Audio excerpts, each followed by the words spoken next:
So here we are, it's 2025, and Marvel's most cursed project since Morbius, yeah, Morbius, not Mobius, is crash landing into theaters like a flaming asteroid wearing mouse ears. That's right. Fantastic Four, the one that's supposed to save the whole MCU from sinking deeper, is now just weeks away from hitting screens, and instead of cheers, all we're hearing is straight-up panic. No hype, just rewrites, reshoots, and a whole storm of backstage drama. This thing's falling apart faster than a canceled Netflix show starring Rachel Zegler. And speaking of Rachel, Pedro Pascal is out here pulling a full Rachel Z, except with a mustache and way more drama. It's giving diva energy, and people are talking. Now, this Fantastic Four reboot was meant to be a game changer, right? A fresh start, new squad, new vibe, new villains. They promised it'd be less preachy, more real, and finally something to cure that Marvel burnout we've all been feeling. But come on, that's just the PR talk. Behind the scenes, it's a circus. We're talking serious chaos, and guess who's at the center of it? Pedro Pascal. Yeah, that Pedro. The one who's always got more to say about politics than his actual role. People are even calling him Pedro Zier now, like Rachel's long-lost cousin in the PR Meltdown department. And apparently, he's not just stirring things up on camera. Word is he's been clashing hard with Kevin Feige and Bob Iger, full-blown yelling matches behind closed doors. He's out here doing interviews like he's too good for the role, acting like this movie's his personal platform instead of a team reboot. So buckle up, 'cause this ain't just a superhero flick. It's turning into Marvel's most chaotic mess yet. Want to keep up with the madness? Smash that subscribe button and join the Fame Feast channel for more wild Hollywood drama you won't believe. Yeah. Hold tight, we're diving in. So, what's really going wrong here? Where do we even start? Let's kick it off with the test screenings. They were so rough that people legit walked out before Galactus even hit the screen. Like, imagine paying for popcorn, settling in for some intergalactic action, and instead, boom, you get a 2-minute lecture from Reed Richards on women's rights. And not just once, twice. Yup, 2 separate scenes where Pedro Pascal's version of Reed hops on stage, mic in hand, and goes full TED Talk on gender equality in a Fantastic Four movie. Like, bro, where's the science, the gadgets, the genius? Instead, we got Professor Reed giving speeches like he's running for office. And guess what? That wasn't some random script addition. Reports say these scenes were Pedro's own idea. He pushed hard to get him in all the way back in 2024 when filming kicked off. And the wildest part, Kevin Feige actually said yes. He greenlit the whole thing like it was no big deal. Seems like Feige's done fighting for actual superhero content, and now just signs off on whatever deep message the stars want to push. It's like Marvel forgot it's supposed to be fun. But now, flash forward to 2025, and suddenly, things ain't looking so cute. The vibe has shifted big time. That message-first movie formula? It's not selling like it used to. People are tired of being preached at when they just want to see some cosmic beatdowns and stretchy arms. And now, Bob Iger, the same guy who gave a green light to the Marvels, is scrambling behind the scenes trying to fix this train wreck. Sources say he's trying to scrub scenes, recut the story, and cut down the drama, but it might be too late. If this is Marvel's big comeback, then man, they're walking into the ring with both gloves off. More chaos is coming. Subscribe to Fame Feast so you don't miss a single messy update. That's when the real drama exploded. After the movie bombed in test screenings, confused audiences, early walkouts, bad word of mouth, Bob Iger stormed in and made some big moves.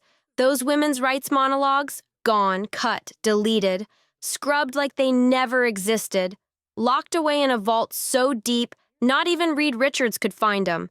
And that's when Pedro Pascal snapped. Sources say he got into not one, but several heated fights with Kevin Feige, demanding those scenes stay in. He wasn't backing down. And when Feige said no, Pedro reportedly went straight over his head and aimed his anger at Bob Iger himself. Yeah, the same guy who writes the checks. Pedro was throwing full-on tantrums in executive meetings like it was his movie, his rules. Bold play, Pedro. But Iger wasn't about to bow down. Nope, he hit back. Hard. First strike? Iger reportedly slashed Pedro's press tour appearances. Translation: "You're not the face of this movie anymore, pal." And it didn't stop there. Word is, they're now pushing Sue Storm into the spotlight instead. Yup. She's front and center, and Pedro, he's practically in the shadows. But the biggest slap came with the featurette. Disney had a whole promo lined up, focused solely on Pedro's Reed Richards. Behind-the-scenes clips, emotional interviews, him gushing about his artistic vision. The whole thing was set to paint him as the heart of the film. And then, gone, canceled, scrapped like old junk. Why? Simple. Bob Iger sees Pedro as a ticking time bomb, a liability, not an asset. And when the money's on the line, even Marvel's biggest names can get iced real quick. Don't blink. This saga's just heating up. Hit subscribe on Fame Feast so you don't miss what happens next. Let's be real. Pedro Pascal is wearing people out. Between The Last of Us, The Mandalorian, Star Wars, and now Fantastic Four, fans are straight up exhausted. He's everywhere. And instead of switching it up, he just keeps using every role as a podium to drop another speech. At this point, folks aren't even watching for the story. They're bracing for the next lecture. And don't act like this is something new. Pedro's been on this activist wave for a minute now, but lately, he's turning the volume all the way up. The guy treats every disagreement like a personal attack. If you don't vibe with his politics, he's done with you. No convo, no collab, nothing. Sound familiar? Yeah, it's Rachel Zegler all over again. Just older, moodier, and hogging way more screen time. Meanwhile, the movie itself? It's falling apart. The Silver Surfer? Oh, you thought it was Norin Rad? Wrong. They gender-swapped the character. Now it's Shala, played by Julia Garner. And somehow, she's getting more spotlight than both Johnny Storm and Ben Grimm combined. Like, who's even writing this script? And don't forget, this was supposed to be Mr. Fantastic's movie. Reed Richards, the team's actual leader, is now a background prop in his own film. The whole thing's been flipped into a Sue Storm showcase. That's Disney's new formula. Push the male lead to the side and pump up the female lead like that'll fix the entire franchise. Worked so well for Indiana Jones, right? Now, Disney's deep in panic mode. They're doing what they always do when things fall apart.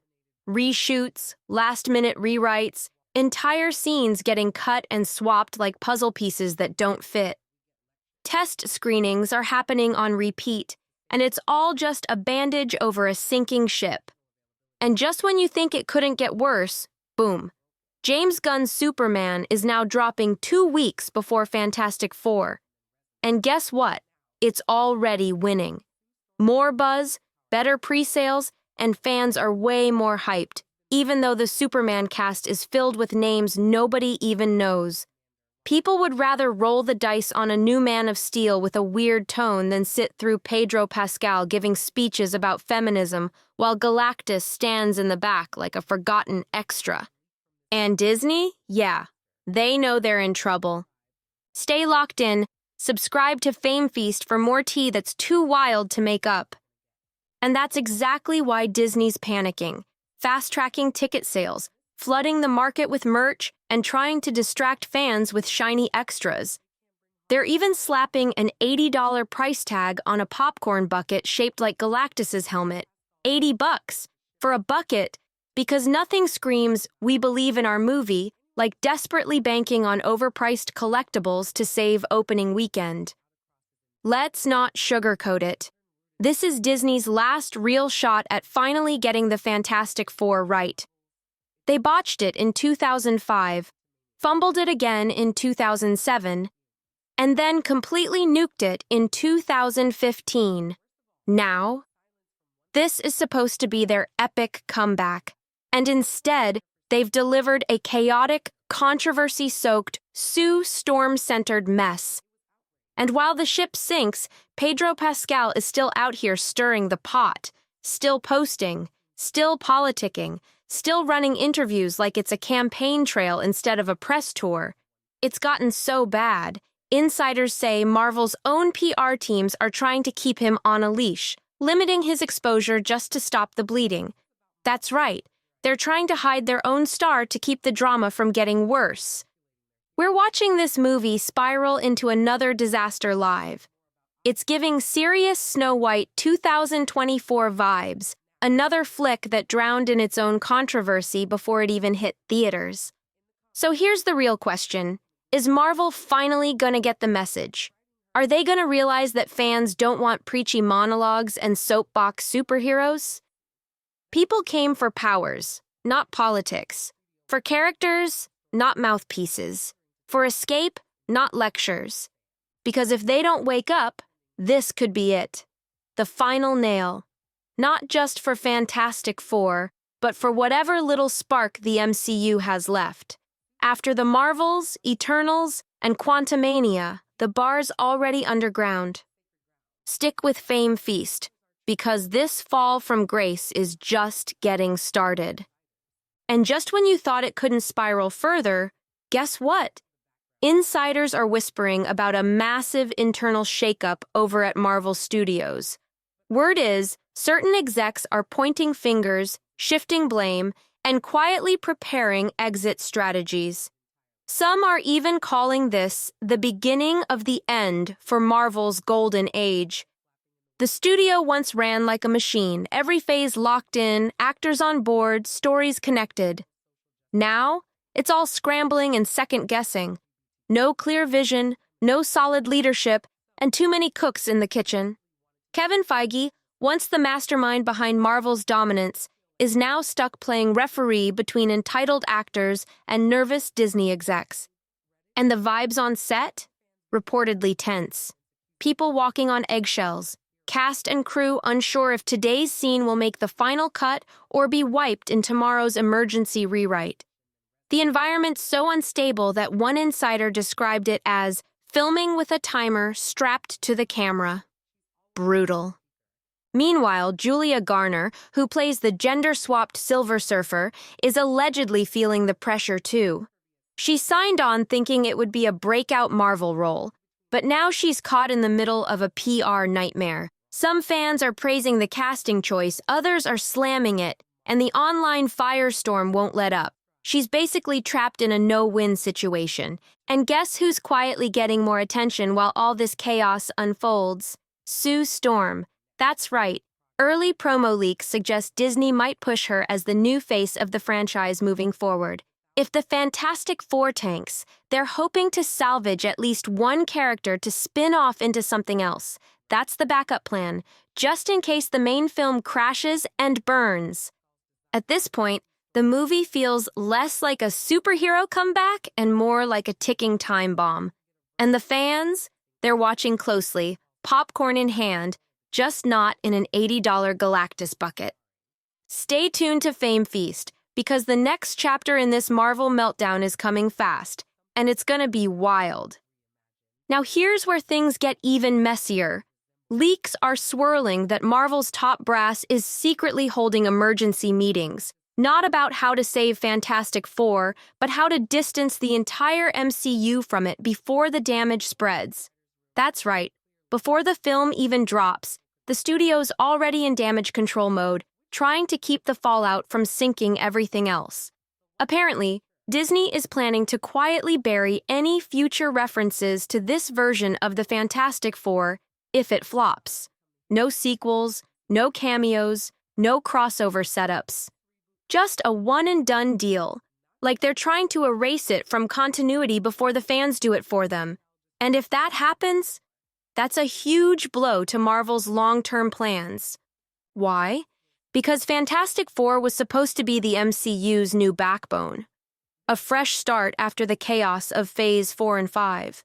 the team that would lead the way to Secret Wars and whatever big crossover they were cooking next. But now, execs are reportedly freezing development on those future storylines until they see how bad the backlash really is. Even merch partners are spooked. Some are allegedly pulling back orders, delaying shipments, or changing promotional materials last minute. That Galactus bucket we mentioned? Yeah, some stores are already canceling pre-orders because they don't want to be stuck with leftover stock from a flop. And the worst part? Fans feel it. The trust is broken. It's not just about Pedro Pascal or Sue Storm getting too much screen time. It's about the vibe. The magic's gone. People miss the days when Marvel films felt like events, not corporate lectures or drama-filled disasters. So now the studio's facing the cold truth. One more wrong move, and it's not just this movie at risk. It's the entire brand. Don't miss a beat. Hit that subscribe button on Fame Feast, because the crash landing hasn't even happened yet, and the shockwaves will be felt across the whole MCU. And here's the twist nobody saw coming. Marvel's biggest problem right now isn't just the movie, it's the fans, the diehards, the ones who kept the MCU alive through thick and thin. They're the loudest voices turning against this film, and that's what's scaring Disney the most. Fan forums, blowing up, Reddit threads, on fire. Twitter's a war zone. People who used to defend every Marvel flop are now roasting Fantastic Four like it's the final betrayal. Memes are everywhere, calling Reed Richards Mr. Passive and Galactus Intern of the Month.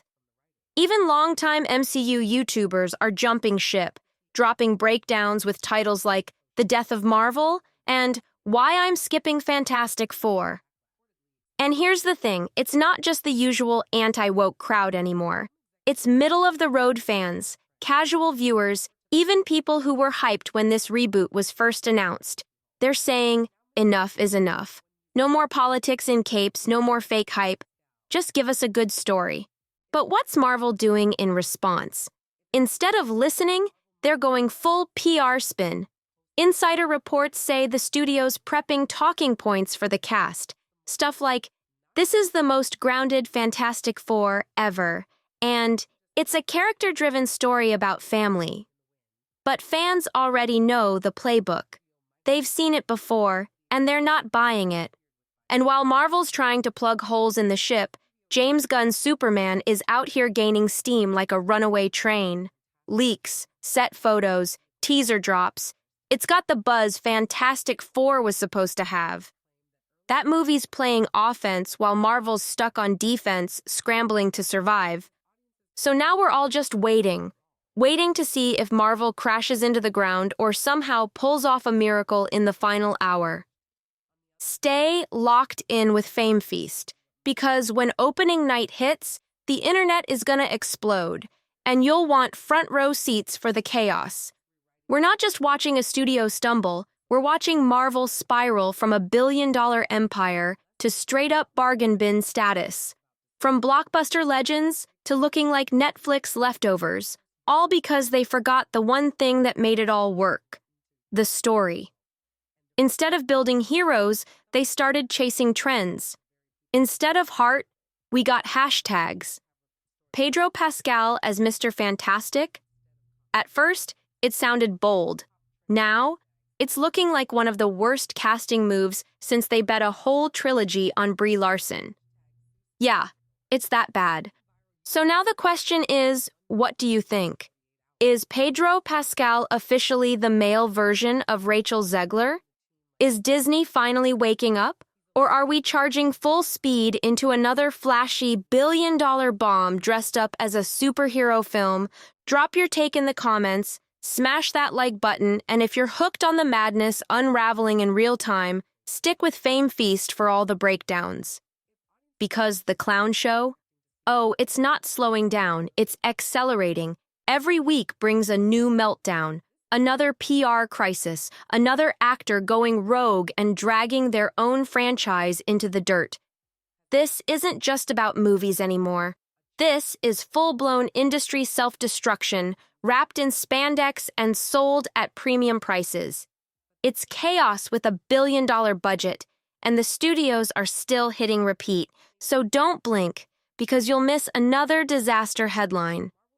Fame Feast is staying locked on every twist, every flop, and every meltdown in Hollywood's biggest crash landing ever. And trust, it's only getting worse from here.